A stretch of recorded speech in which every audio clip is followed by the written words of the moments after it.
So I'd like to welcome Vincent to Prague. Takže bychom tady vás vítat. Well, it's nice to be here in Prague after 500 or so years. That was the last time I was here. I have a very complex story. And the best way to think of the story is as a cosmic detective story. Our detective story goes throughout space, time, history, mythology. But the center of the story, like the center of the rose, is Prague. First of all, we have to talk a little bit more about alchemy. Alchemy comes from the Arabic word al-kim, or the black, as Dan mentioned. The reason why it was called alchemy is because the science itself was discovered in Alexandria roughly 2,000 years ago. As Dan said, mummy dust has a certain amount of gold powder, a very unusual form of gold powder. And that's because the really ancient Egyptians, going back 4,000 BC or so, had discovered a basic concept. And the basic concept is what Dan has explained this morning. Put simply, as above, so below. Macro scale is found in the micro scale. We inhabit an information-rich hologram in which every part of the hologram has all of the information, detail, knowledge, etc. of the whole hologram. The ancient Egyptians discovered that you could in fact survive death, you could in fact be immortal, quote unquote, if you were willing to inhabit a star. The oldest Egyptian text we have, the pyramid text, says very clearly that the pharaoh becomes a star in Orion.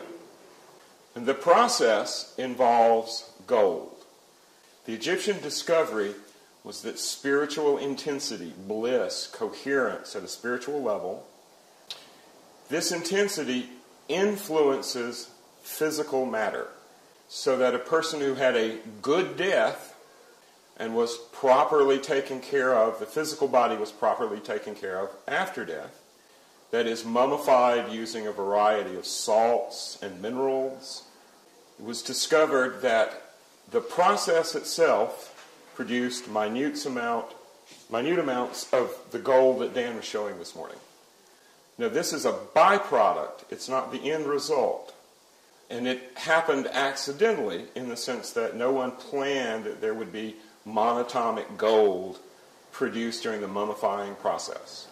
However, once it was noted that this accidental process was occurring, and then from this process, certain basic principles were extracted. The earliest mummies we find seem to have the most monatomic gold.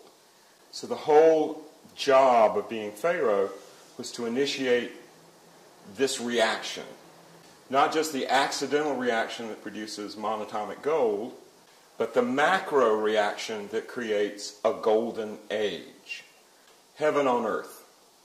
Now, if we start from that basic concept, it gives us a different way to look at the historical process of changing different metals, different substances into gold.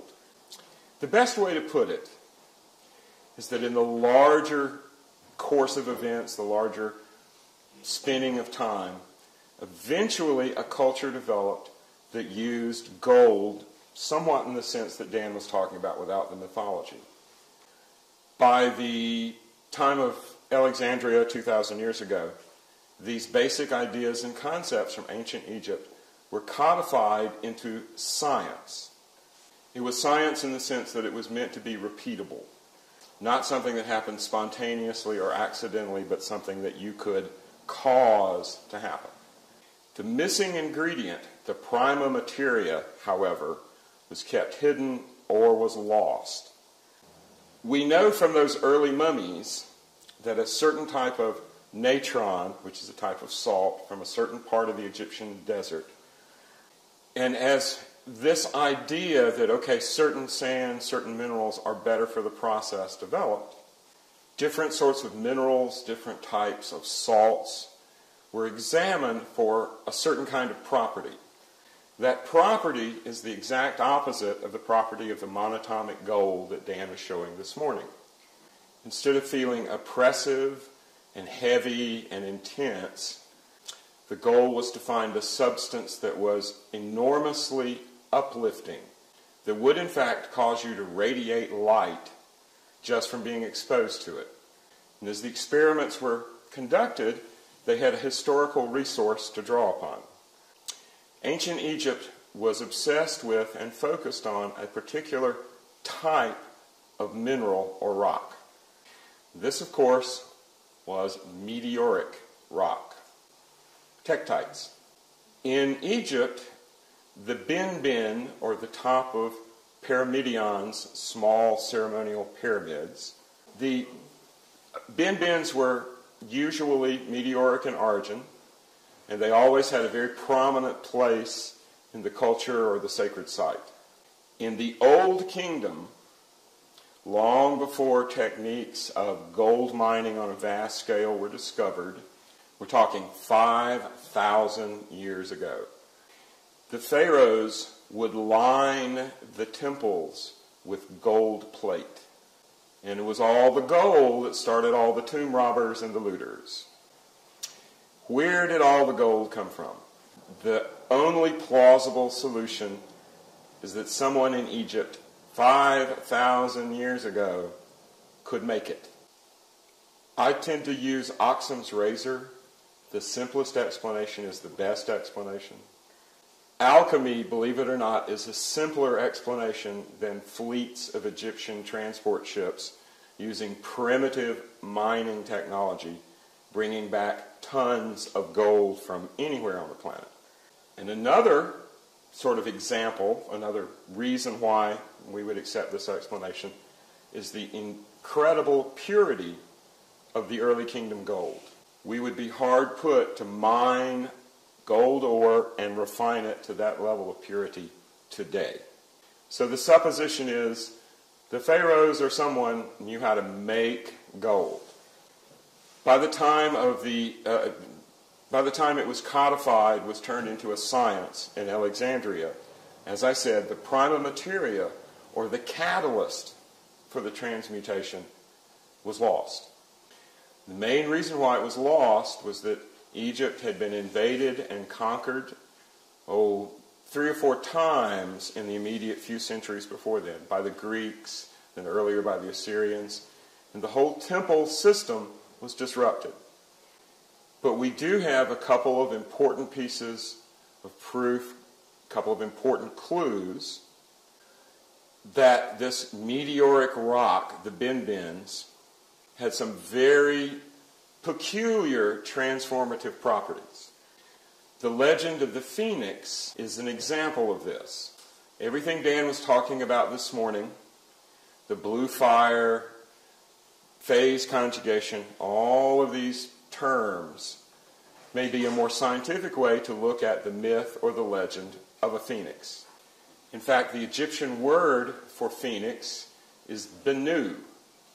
The bin is the stone that replicates itself. A benu is a creature that becomes immortal by replicating itself.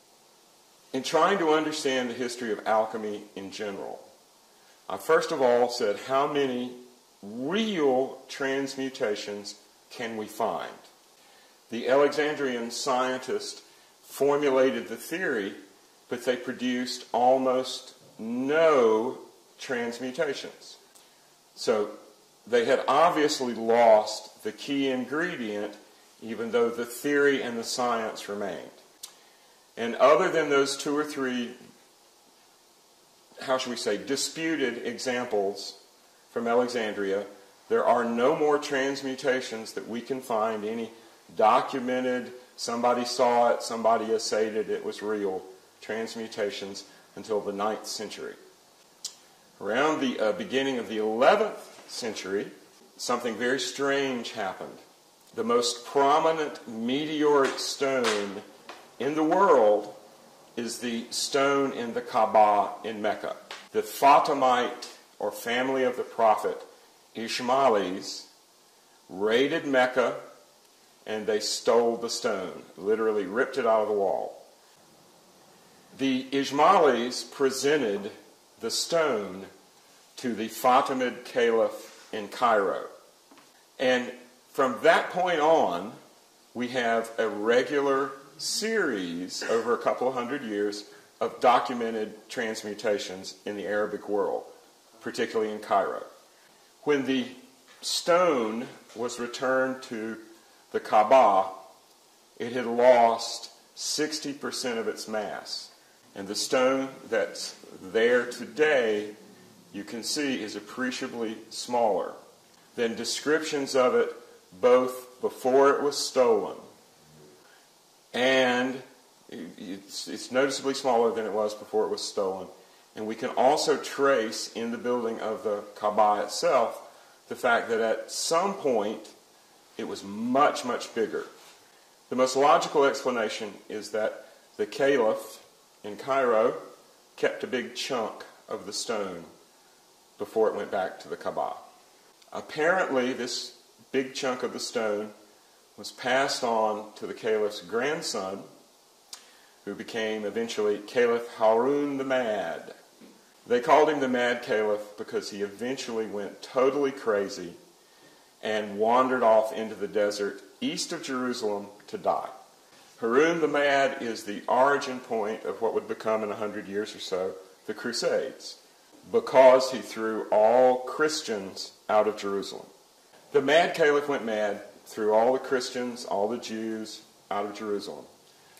The intent was to make it a purely Islamic city, holy city.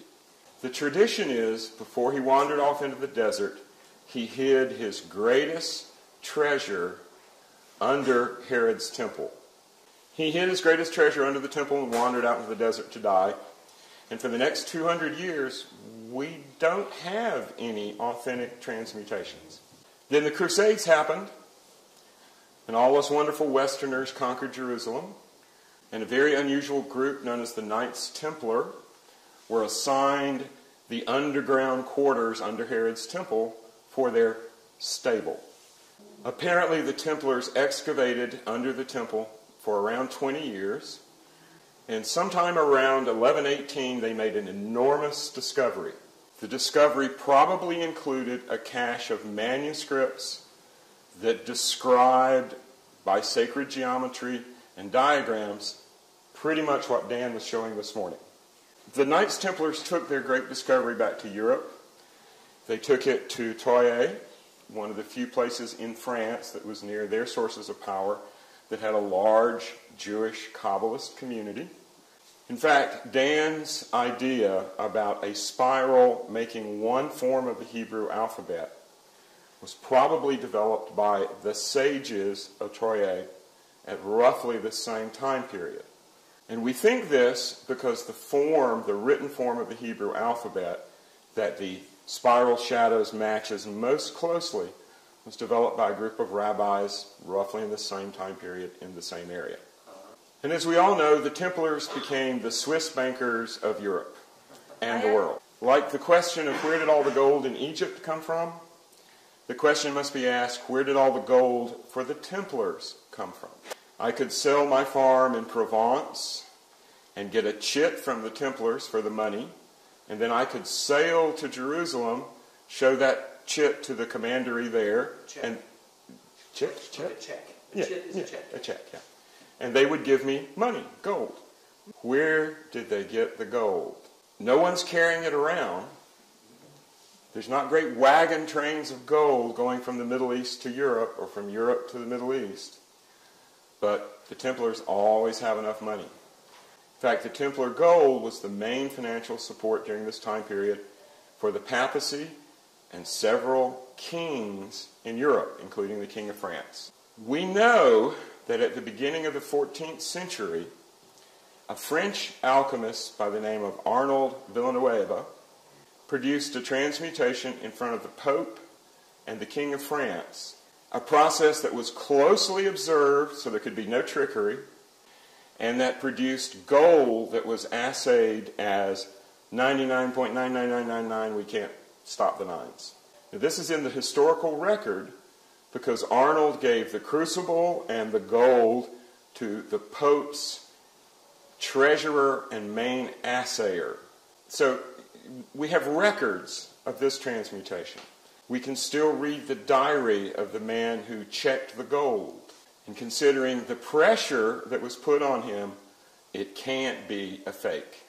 Within a few years, the King of France, in cohesion, along with the Pope, had outlawed the Templars and attempted to steal their entire cache of gold. After this point, for maybe 50 or 60 years until the late 1400s, no one performed another transmutation. In the late 1400s, a man by the name of Nicholas Flamel, the flame of Flamel, discovered some manuscripts and a curious treasure in the south of France, southwestern France. With the help of some of the alchemists in Orléans and Paris, he was able to translate the documents, and in 1388 performed another well-documented transmutation. Nicholas Flamel went from a broke second-hand book dealer to the richest man in Paris in the course of 5 years. We don't really know what happened to Flamel and his wife, Parnuli, who was apparently part of the process. We don't know whether they died. We don't know exactly what happened to them. We do have a tombstone for Nicholas Flamel that is full of very strange symbolism.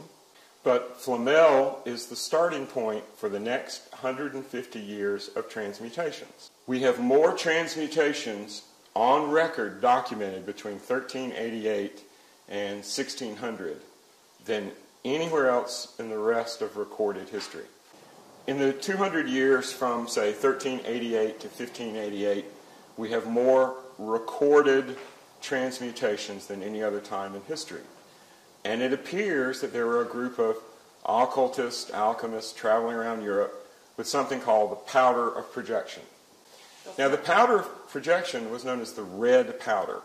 And it was said that 1 grain of this powder could turn a base metal like lead into a pound of gold. It's very significant that it was called the red powder because the stone that was stolen from the Kaabah is purplish red, about the color of these seats. Now, the story among certain cognoscenti, or people in the know, is that Flamel first hid the rest of the stone in the cemetery he had built in Paris, and then in the late 16th century, late 1500s, it was moved from the cemetery and hidden in the crypt of Notre Dame de Paris. The tradition is, the tradition on how to find where the stone is hidden in Notre Dame. There is a figure of an alchemist on the North Tower, and he's staring with an expression like this. And he's looking at a very specific spot, but just to make sure we have it triangulated properly, there was a figure of a crow, which is an ancient alchemical symbol. It was on the far northern front of the church, the tympanum, or arch, and the crow was turned looking over his shoulder back into the cathedral. If you line up where the alchemist is looking and where the crow is looking, the point where they cross is where it was buried. And I can tell you from experience, the authorities in Paris really don't like it if you try to get down into that area of the crypt. So that piece of the stone may still be there. But for our purposes, that's a dead end. The Kaabah was rebuilt several times. And after the Ismailis destroyed it, ripped the wall out, it was rebuilt so that it was about 10 feet bigger on that wall. It was no longer really a cube. And the supposition is that the stone was probably huge. And the one there now you can see is about that big. In the late 19th century, a crazy Englishman by the name of Sir Richard Francis Burton had himself circumcised, dressed as an Arab, and went to Mecca. And being an explorer and being an early Egyptologist of sorts, he recognized that the meteor in the Kaabah was the same sort of stone as the one remaining bin in Egypt. And both of these stones were a type of glass, very dense glass, but a fused quartz material. This is a very important identification because if they are the same, then we have a clue to why the early kingdom mummies had so much gold. The natron that was used in the early kingdom was taken from a bed to the west of Egypt that has since been found to have millions of tons of tektite glass, meteoric glass. So, how do we get from there to Prague? Does anyone know how Prague was formed? The area around Prague is a huge bowl formed by a large meteoric strike roughly 60 million years ago. This was the same meteor strike. This is the same meteoric strike that produced the green glass found just to the south and east of here in Moldavia, called Moldavite. So, if we're looking for a spot, like Michael Meyer said, he was a famous 16th century alchemist who lived right here in Prague. He drew a wonderful picture of two men walking down a road in the Royal Park, just on the other side of the river. And the philosopher's stone, or the prima materia, is in the ground, in the trees, in the air, in the river. So if you were looking for a source of raw prima materia to start your alchemical process, the huge meteor strike that formed Prague and vaporized the meteor into the very soil, into the very rock, would be a really good choice. Now, that brings us, following our line of famous transmutations. Transmutations were performed right here in Prague, and the red powder, a new version of the red powder, was made right here in Prague. And not only was the transmutation documented and noted, but it was the main reason why Rudolph II was so fond of a vagabond forger with his ears cut off named Edward Kelly, who performed the transmutation. Now, in the English-speaking world, John Dee gets all the attention because he was Queen Elizabeth's royal astrologer, because of all the great Britannia connections. He's the man who actually invented the British Empire as a phrase and a concept. Now, tying some of these threads together. Part of why Dee and Kelly were here is that they had been sent by the Ophanim, or the Whirling Ones, on a missionary apocalyptic quest. In November 1581, a large angel, as Dee described him, rapped on his second-floor window at Mortlake outside of London. And when Dee opened the window, see if we got one of the shoe stuff, the angel handed him a small rutilated quartz crystal about the size of your hands. Now, I actually had the pleasure a few years ago of talking the person in charge of the manuscript room into opening the case and letting me hold it. In the British Museum. In the British Museum. And I wanted to rub it on my third eye and my heart, but I couldn't. I was standing there with this very proper British lady going, "No, don't drop it." And let me tell you, it still has a charge.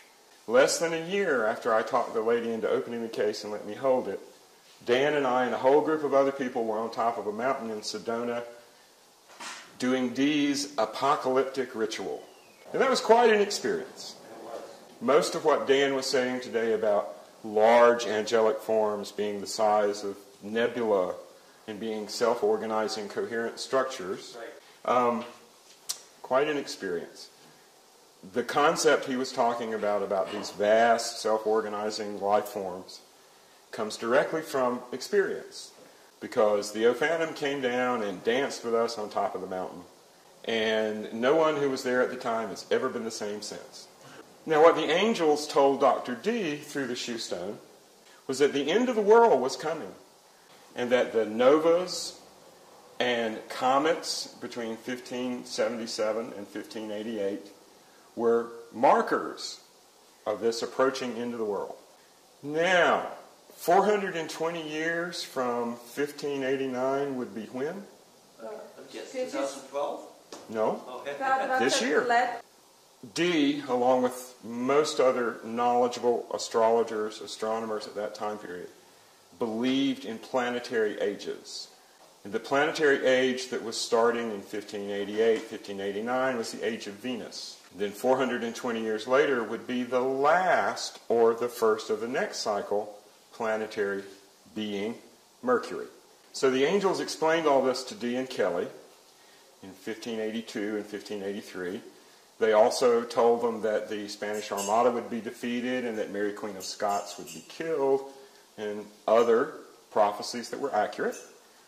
And they told them that in order to prepare for the 420 year down the road into the world, they needed to convince the temporal ruler of Europe, Rudolph II, to start a Hermetic revolution.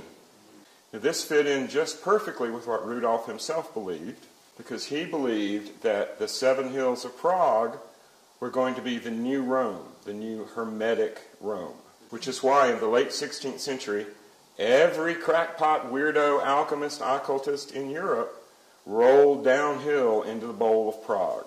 It may have matched Rudolph's idea of what to do with Prague, and it also was what the angels were telling Dee, but there was another really powerful reason to come to Prague.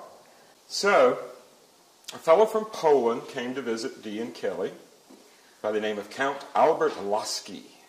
Now, Lasky was one of Rudolph II's spies.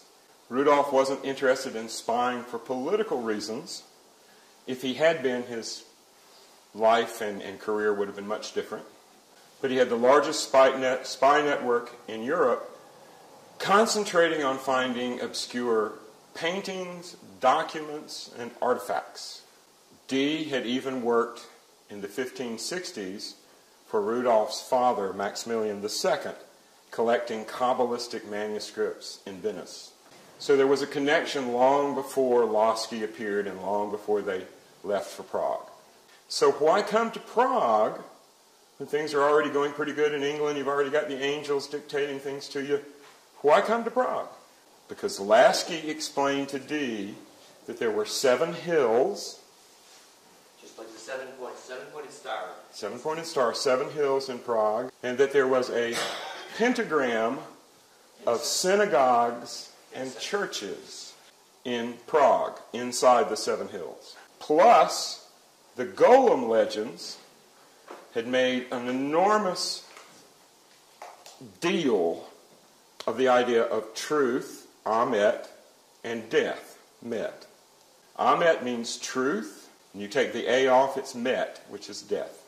Traditionally, the golem was made out of mud from the river over there, full of meteoric sand, and then truth, or Amet, was invoked into the golem to bring it to life. The golem legend is a very specific truth of what Dan was teaching this morning. The life force can be created, inanimate clay can be animated if you understand the right pressure waves. So when you wanted the golem to not be animated, not walk around, you erased the A, and he went to sleep. Now the legend is, and this is before Rabbi Lowe's time, there were golem reports in Prague 200 years before Rabbi Lowe, but the story is that one day the rabbi forgot to erase the A, and the golem went partying like a bunch of drunken French tourists. Well, see, these 7 arrows are the symmetries that ties the tetrahedron to the outer braiding of DNA.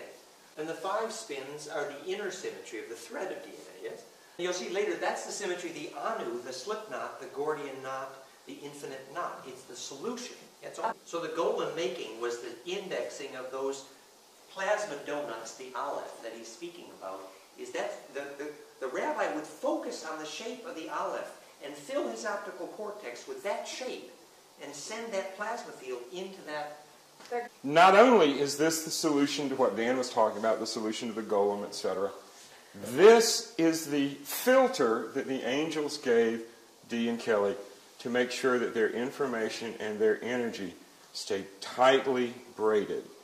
This was our hydrogen was made. 7 spins, 5 spins, the anu. This is the shape. We get all of our physics right from that. The angels gave Dee and Kelly the seal of Amet first, so that they would have their fields braided properly so the angels could communicate along that long wave. Okay? And one of the first things the angels did, you may have noticed from the seal that the language is odd, but it's recognizable as Latin, Greek, etc. One of the first things that came through after the seal of Amet was in place was the basis of language. We know 7,000 languages, either spoken now on the planet or spoken in the past or written in the past. And of those languages, there's maybe a dozen that are artificial, i.e. made up or created or channeled. And of those dozen, there's only one channeled, received, made-up language that has grammar, syntax, structure, and can be translated, and that is the Enochian or Othanic language of Dee and Kelly. Now, on Good Friday, 1582, okay, today is Good Friday, the angels told Kelly to learn the letters, and he didn't. So when they came back to do another working on Easter Monday, the angels squeezed Edward Kelly. That's how it was described, squeezed. And after a few moments of intense pain, he could read the letters.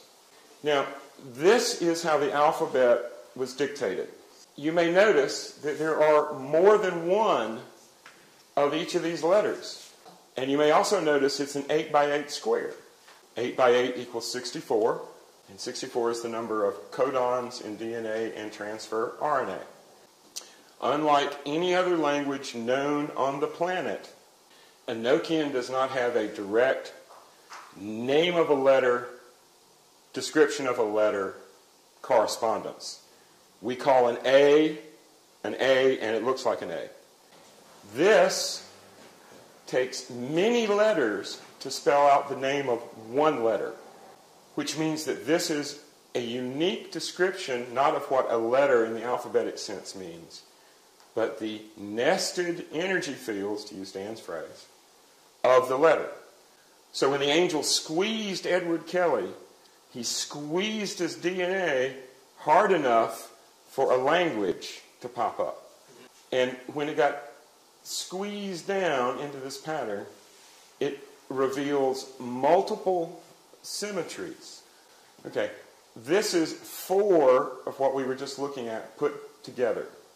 And if you put in all the vectors, you put in all the symmetry lines, you create something that did not mathematically exist in the 16th century, called a hypercube or a hyperoctahedron. This is pretty amazing. Before we even had words to describe it, long before we had any mathematical concepts to describe it, something resembling a higher form of consciousness transmitted it.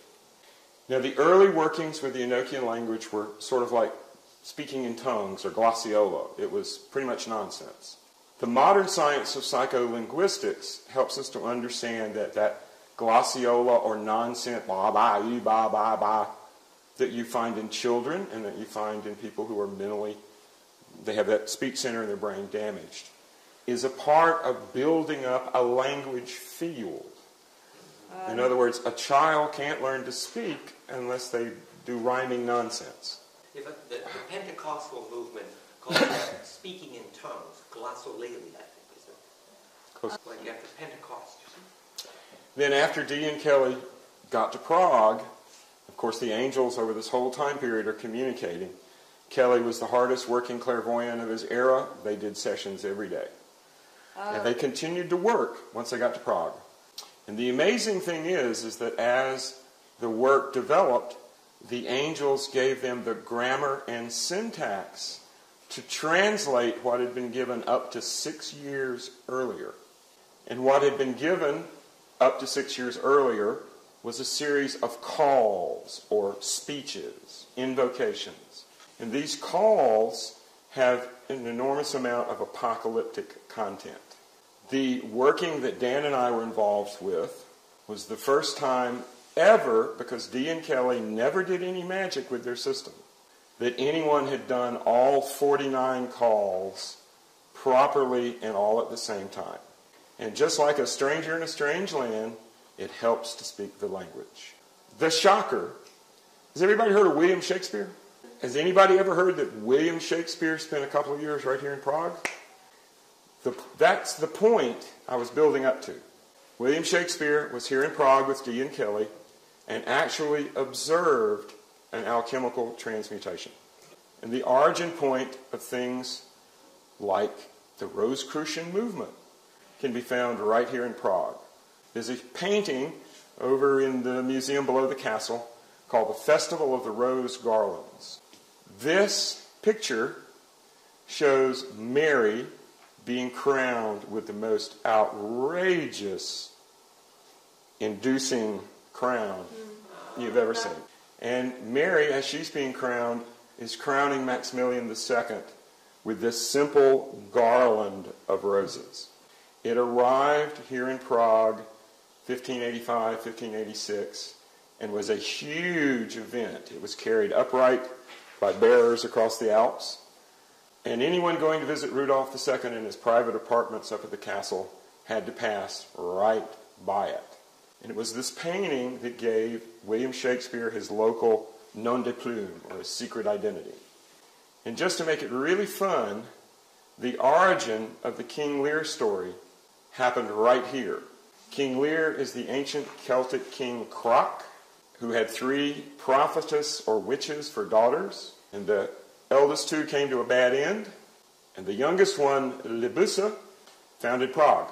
She's the one who noticed the Prague Stonehenge, or megalithic structure, that is now in the courtyard of the Peter and Paul Cathedral, or church. And when she discovered that, the story is she found herself a nice, handsome young man to found a dynasty with. And as she found him, she announced that the city was going to be named Prague, which is threshold or doorway, or portal, or stargate. She was trying to say that Prague is the place where underworld, midworld, and overworld meet.